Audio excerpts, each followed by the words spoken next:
ईद जी नज़दीक आ गई तो ईद के मैं कपड़े परचेज यहाँ से कर रहा हूँ और मैं कौन से कर रहा हूँ, और अपने दर्जी को भी ईद के कपड़े सिलने के लिए दे दिए। यहाँ से ये वाला 5,000 रुपये में कूलर परचेज कर लिया।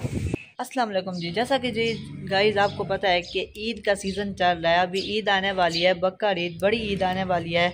तो बड़ी ईद की बड़ी शॉपिंग होती है। तो आज हम करने वाले हैं जी ईद की शॉपिंग। तो शॉपिंग के अंदर सबसे पहले मैं आया हूँ अभी जहाँपुर के अंदर। यहाँ से देखते हैं कुछ मिलता है तो यहाँ से ख़रीदते हैं, नहीं तो अपनी सिटी दाजल की तरफ चलते हैं और दाजल से ईद की शॉपिंग करते हैं। लेकिन करेंगे आज ज़रूर शॉपिंग, और आपको भी दिखाऊंगा कि मैं ईद की शॉपिंग क्या करने वाला हूँ। फ़िलहाल मैं जहाँपुर के अंदर खड़ा हुआ हूँ। वो जहाँपुर का आपको स्टेडियम भी दिख रहा होगा, वो वाला। अभी जी मैं पहुंच चुका हूं अंकल शहबाज की शॉप पर। यहाँ से जी लेते हैं ईद के कपड़े, और कौन से कपड़े मैं ख़रीद रहा हूँ ये भी आपको दिखाऊंगा, और कौन सा रंग खरीद रहा हूँ ये भी आपको दिखाऊंगा। तो मैंने सोचा है कि कॉटन का इस बार सूट लेते हैं, क्योंकि कॉटन मेरा फेवरेट कपड़ा है। आपका कौन सा फेवरेट कपड़ा है मुझे कमेंट में लाजमी बताइएगा। ये जी सबसे पहले एक कपड़ा आ चुका है जो है जी कॉटन का। तो बहुत खूबसूरत कपड़ा मुझे लग रहा है, मेरा दिल तो ललचाल है कि ये वाला लूँ, लेकिन ऊपर से और कपड़े भी आ रहे हैं जो मुझे बहुत ज़्यादा पसंद आ रहे हैं। दिल तो कर रहा है कि सारे के सारे कपड़े ले लूँ, लेकिन मैंने सिर्फ और सिर्फ 1 या 2 या 3 या 4 जोड़े ही परचेज़ करने हैं, ज़्यादा परचेजिंग नहीं करनी। लेकिन सारे कपड़े खूबसूरत है। और ये आप चेक करें सूट जो आजकल बेहद मशहूर हुआ पड़ा है। और उसके बाद ये कपड़ा आया जो मुझे बहुत ही प्यारा लगा, और इसको उठाकर मैंने साइड पर भी रख दिया क्योंकि ये बहुत ही खूबसूरत कपड़ा था कॉटन का। और उसके अलावा मैंने और भी एक सूट परचेज़ किया जो मैं आपको दिखाता हूँ। उसके बाद जी मुझे तो बिल्कुल भी पता नहीं था कि कॉटन के अंदर भी वैरायटीज़ होती हैं। तो ये एक वैरायटी उन्होंने दिखाई कॉटन की जो बेहद ही कुरकुरी थी। मैं तो इसको कुरकुरी कह रहा हूँ, आप क्या कहते हैं मुझे कमेंट में लाजमी बताइएगा। एक सूट तो मैंने साइड पर रख दिया है, बाकी मुझे एक सूट और भी लेना था, यानी कि 2 सूट मैंने ईद के लेने थे। और उसके अलावा और क्या क्या लेना था मैं आपको इस सारी वीडियो के अंदर दिखाऊँगा। और ये देखें निशान जो मैंने आपको दिखाया था ना, ये मेरी कैट ने मुझे मारा था। और उसके अलावा इन्होंने ये सूट दिखाया जो जिसके ऊपर ना निशानात थे, वो मुझे बहुत गंदे जो सूट लगते। ये सूट जो है ना मेरे समझ में आ रहा था जो कॉटन का था, तो ये सूट मैंने परचेज़ कर लिया है। और एक भी परचेज़ किया है जो आपको दिखाता हूँ। ये सूट और नीचे जो खरब कर रखा हुआ है सूट, इन दोनों के दरमियान मैं तजावुज़ात कर रहा था कि इन दोनों में से कौन सा मैं ख़रीदूँ।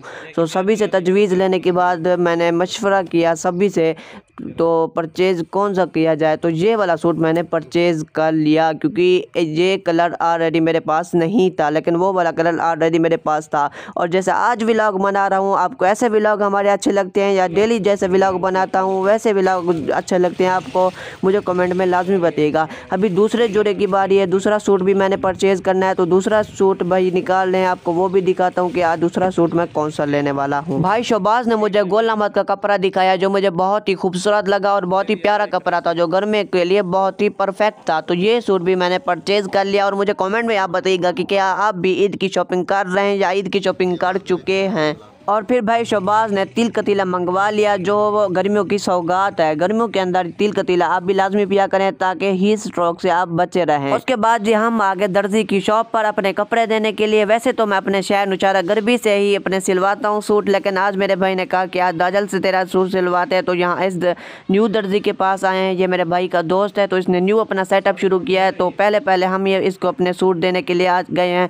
बैठा तो ये बहुत दूर है शहर से, गली के अंदर बिल्कुल बैठा हुआ है कॉर्नर के अंदर। तो सबसे पहले मेरे भाई ने इसको अपनी नाप दे दी, और उसके बाद आपके भाई की बारी। आपके भाई ने फिर पैमाइश करवाई और अपना सूट इन दर्जी को दे दिया जो न्यू है। और इनको सख्ती से मैंने कहा कि मेरा सूट बिल्कुल सेम टू सेम इसी सूट की तरह होना चाहिए। बाकी आप मुझे कमेंट में बताएं कि जो सूट मैंने पहना हुआ है बिल्कुल इसी तरह का होना चाहिए या फिर नहीं।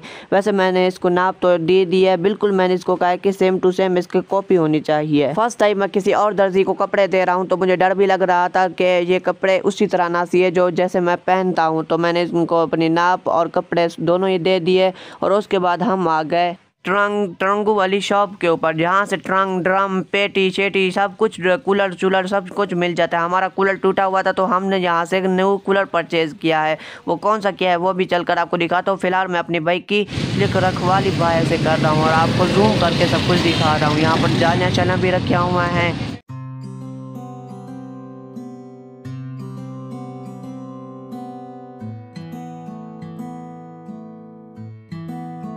और उसके बाद आ गया मैं अंदर अपना कूलर देखने के लिए कि कौन सा कूलर मेरे भाई ने परचेज़ किया है। तो मुझे भाई दिखा रहे थे कि सामने वाला कूलर आपके भाई ने परचेज़ किया है, जो मैं आपको भी दिखाता हूँ। तो ये यहाँ पर जाके कुरान मजीद वाले लाहर भी रखे हुए थे। और उसके बाद जी ये वाला कूलर हमने परचेज़ किया है जो आपके सामने है। और मुझे कमेंट में बताइएगा कि क्या हमने ठीक कूलर परचेज़ किया है। जी हमें पड़ा है जी 5000 के अंदर। बाकी आपके इलाके का क्या रेट चल रहा है मुझे कमेंट में लाजमी बताइएगा। बाकी ये थी हमारी आज की वीडियो। उम्मीद करता हूँ कि आपको अच्छी लगेगी। अगर अच्छी लगी है तो लाइक लाजमी कर दीजिएगा और हमारे चैनल किंग शाजमान विलास को सब्सक्राइब भी लाजमी कर दीजिएगा। तो मिलेंगे इंशाल्लाह नेक्स्ट वीडियो में। तब तक के लिए अपना बहुत सा ख्याल रखें और हमें दुआ में याद रखें। अल्लाह हाफिज़। और बताइएगा कि आपको आज का व्लॉग हमारा कैसा लगा।